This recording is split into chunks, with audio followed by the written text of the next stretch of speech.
Ayan mga katropa, dahil tayo ay nagkikrave sa kamoting kahoy, tayo ay bumili upang ito ay ating ilaga. Ayan, sa ating binabalatan ang kamoting kahoy na ating binili. Tawag sa aming mga Ilocano ito ay kahoy. Ayan, subalatan lamang natin ito lahat bago natin ilaga. Ayan, tanggalin lamang natin ang balat. Tunay nga ang kasabihan na kailangan mo munang maghirap bago mo matikman ang sarap. Kaya naman atin magpakahirap na balatan ang kamoting kahoy. Ayan, subalatan lamang natin ang lahat.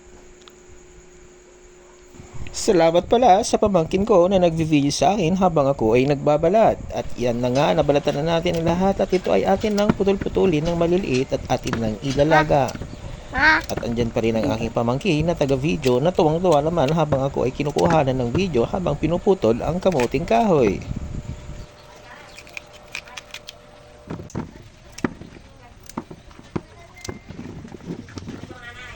At ayan na nga mga katropa, naputol na natin lahat ang ating kamuting kahoy, kaya naman ito ay atin nang ilalaga. Ilagay lamang natin ito sa kasirola. Ilagay lamang natin lahat. At pag nilagay na natin lahat, ilagyan lamang natin ng kaunting tubig at ilaga. At kumukulo na nga ang ating nilalaga at habang ito ay kumukulo, ako ay natatakam na. Ayan, tinanggalan natin ng tubig dahil pwede na.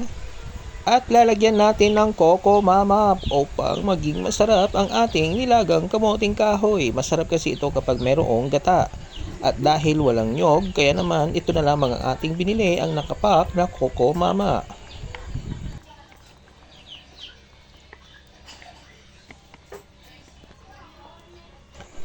At yan na nga mga katropa, kumukulo na ang ating nilagang kamoting kahoy na nilagyan ng Coco Mama. Ayan, manunot na ang kanyang gata. Ayan.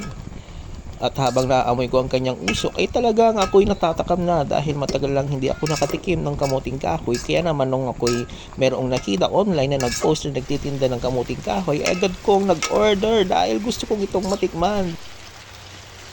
At yan na nga mga katropa, luto na ang ating ginataang kamuting kahoy at ako'y nagtimpla na agad ng aking kape.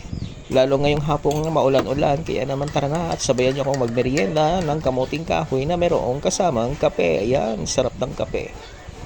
Pahigop-higop lamang yan. Ayun po. Pero natatakam na sa kamuting kahoy, kaya na tara na at atin lang itong tikman. Ang sarap! Malambot at talagang nanuot ang kanyang gata. At yan na nga, paniguradong tuwang-tuwa ang aking mga alaga sa aking tiyan dahil aking napagbigyan na naman ang kanilang cravings. Kaya sobrang sarap ng kamoting kahoy na merong Coco Mama na may kasamang kape. Kaya maraming salamat sa panonood hanggang sa susunod na ating pagluluto at pagkain ng merienda.